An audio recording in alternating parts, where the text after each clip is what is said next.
दोस्तों, आज हम आपको एक ऐसा दिलचस्प किस्सा सुनाने जा रहे हैं जो जुड़ा है 1981 में रिलीज हुई ब्लॉकबस्टर फिल्म याराना से।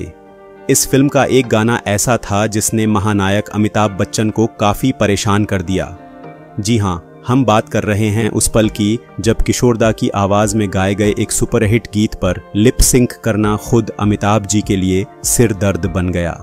बात इतनी बिगड़ गई कि अमिताभ जी ने खुद संगीतकार राजेश रोशन से इस गाने को फिर से रिकॉर्ड करने की गुजारिश की।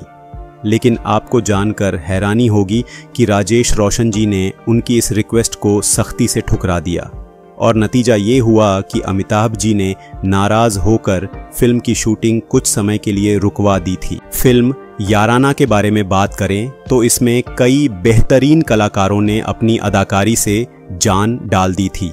मुख्य भूमिका में थे अमिताभ बच्चन, नीतू सिंह, अमजद खान, तनुजा और कादिर खान।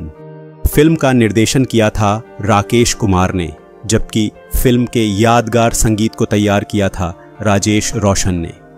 अब बात करें गानों की तो इनके बोल लिखे थे बेहद टैलेंटेड अनजान साहब ने, जो उस समय के फेमस गीतकार थे। फिल्म में कुल 7 गाने थे और मज़ेदार बात यह है कि इनमें से 5 गानों में किशोर कुमार की जादुई आवाज़ सुनने को मिली। सबसे दिलचस्प बात यह है कि इस फिल्म के सारे गाने सोलो सॉन्ग्स थे, यानी इनमें कोई भी डुएट सॉन्ग नहीं था। फिल्म याराना के कुछ सबसे यादगार गानों की शूटिंग कोलकाता के नेताजी इंडोर स्टेडियम में की गई थी। इनमें शामिल थे सुपरहिट गाने छूकर मेरे मन को, छूकर मेरे मन को किया तूने क्या इशारा, तेरे जैसा यार कहाँ, तेरे जैसा यार कहाँ, और सारा जमाना हसीनों का दीवाना।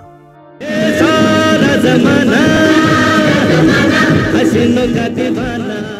हालांकि ये गाने सुनने में जितने शानदार हैं, इनकी शूटिंग उतनी ही चुनौतीपूर्ण थी। शूटिंग के लिए हजारों दर्शकों को स्टेडियम में इकट्ठा करना फिल्म यूनिट के लिए एक बड़ा काम था। भीड़ को नियंत्रित करना और माहौल बनाए रखना एक जोखिम भरा काम साबित हो रहा था, लेकिन सब कुछ प्लान के मुताबिक चल रहा था। मुश्किल तब आई जब बारी थी गाने छूकर मेरे मन को की शूटिंग की। इस इमोशनल और दिल को छू लेने वाले गाने की शुरुआती रिकॉर्डिंग के दौरान किशोर दा के साथ खुद अमिताभ बच्चन भी स्टूडियो में मौजूद थे। लेकिन फाइनल रिकॉर्डिंग के दौरान किशोर दा ने संगीतकार राजेश रोशन को एक सुझाव दिया। उन्होंने कहा कि गाने को एक खास सॉफ्ट टच के साथ गाया जाए, मगर उसकी गति थोड़ी बढ़ा दी जाए। यह सुझाव किशोर दा की अनोखी समझ और उनके संगीत में महारत का नतीजा था। दरअसल किशोर दा का मानना था कि फिल्म के बाकी गाने तेज और एनर्जेटिक थे और अगर इस गाने को एकदम धीमी लय में रखा गया तो यह बाकी गानों की टोन से मेल नहीं खा पाएगा। वो जानते थे कि छूकर मेरे मन को जैसा गाना अपनी मधुरता से लोगों का दिल जीत सकता है, लेकिन अगर इसकी गति थोड़ी बढ़ाई जाए तो इसका असर और भी ज्यादा हो सकता है। तू जो कहे जीवन भर तेरे लिए मैं गाऊं। राजेश रोशन जी को पहले तो थोड़ा अजीब लगा कि किशोर दा आखिर कैसे एक सॉफ्ट टच में गाने की गति को बढ़ा सकते हैं, लेकिन किशोर कुमार जैसे कलाकार की प्रतिभा पर कोई सवाल नहीं उठा सकता। जब किशोर दा ने अपनी वॉइस इम्प्रोवाइजेशन के साथ गाने की रिकॉर्डिंग पूरी की तो स्टूडियो में मौजूद हर कोई उनकी आवाज़ के जादू से मंत्रमुग्ध हो गया। गाने में जो अनोखी ताजगी और गहराई उन्होंने डाली वह किसी की भी उम्मीदों से परे थी।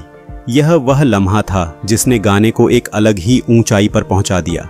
लेकिन अफसोस की बात यह रही कि उस समय अमिताभ बच्चन स्टूडियो में मौजूद नहीं थे। उनकी गैर मौजूदगी में किसी ने उनसे इस बदलाव के बारे में बात नहीं की। जब छूकर मेरे मन को गाने की शूटिंग शुरू हुई तो अमिताभ बच्चन को गाने की तेज लय देखकर थोड़ी दुविधा हुई। ये वही गाना था जिसे उन्होंने पहले सुना था, लेकिन अब इसकी गति में एक अलग सा बदलाव था। शूटिंग के दौरान उन्हें किशोर दा की तेज लय के साथ लिपसिंग करना मुश्किल लगने लगा। अमिताभ जी, जो अपने परफेक्शन के लिए जाने जाते हैं, बार बार रीटेक्स लेने के बाद भी सही तालमेल नहीं बिठा पा रहे थे। आखिरकार उन्होंने शूटिंग को रोक दिया और सीधे राजेश रोशन से जाकर बात की और तब राजेश रोशन ने उन्हें फाइनल रिकॉर्डिंग के दौरान हुई पूरी घटना के बारे में बताया कैसे किशोरदा ने अपनी खासियत दिखाते हुए गाने की गति को बढ़ाया। जब अमिताभ बच्चन ने गाने को फिर से धीमी धुन में रिकॉर्ड करने की मांग की तो राजेश रोशन जी ने साफ इनकार कर दिया। उन्होंने स्पष्ट रूप से बताया कि यह बदलाव खुद किशोरदा के सुझाव पर किया गया था और किशोरदा के सुझावों को वे बदलने की स्थिति में नहीं थे। फिर से शूटिंग शुरू हुई, लेकिन हर बार जब अंतरा वाला पार्ट आता तो अमिताभ बच्चन लिप सिंक में सही तालमेल नहीं बैठा पा रहे थे। उनके लिए इस तेज लय पर अंतरा को निभाना बेहद चुनौतीपूर्ण हो रहा था। इस स्थिति को देखते हुए अमिताभ बच्चन ने एक चौंकाने वाला और अलग फैसला लिया। उन्होंने राजेश रोशन और निर्देशक राकेश कुमार से कहा कि वो सिर्फ मुखड़ा यानी गाने के शुरुआती भाग पर लिप सिंक करेंगे, जबकि अंतरा को सिर्फ बैकग्राउंड में बजाया जाएगा। अमिताभ बच्चन के इस फैसले को आखिरकार फिल्म के निर्देशक राकेश कुमार को मानना ही पड़ा। अगर आप कभी इस गाने को ध्यान से देखेंगे तो पाएंगे कि गाने की शुरुआत में अमिताभ बच्चन लिप सिंक करते दिखते हैं, लेकिन बीच में अचानक गाना बैकग्राउंड म्यूजिक में बदल जाता है। यह एक दिलचस्प बदलाव था, जहां गाने की लोकेशन और सिचुएशन बिल्कुल वैसी ही रहती है, पर अमिताभ जी लिप सिंक नहीं कर रहे होते हैं। यह अनोखा प्रयोग न केवल सफल साबित हुआ, बल्कि गीत के बाकी हिस्से में भी यह बेहद स्वाभाविक महसूस हुआ और गाने की मधुरता और भावनात्मक प्रभाव को जरा भी नुकसान नहीं पहुंचा। जब फिल्म याराना रिलीज हुई तो वह 1981 की सबसे बड़ी हिट फिल्मों में से एक बन गई।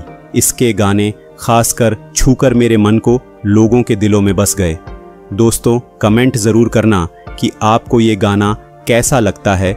वीडियो अगर पसंद आया हो तो इस वीडियो को लाइक, शेयर और इस चैनल को सब्सक्राइब ज़रूर करें।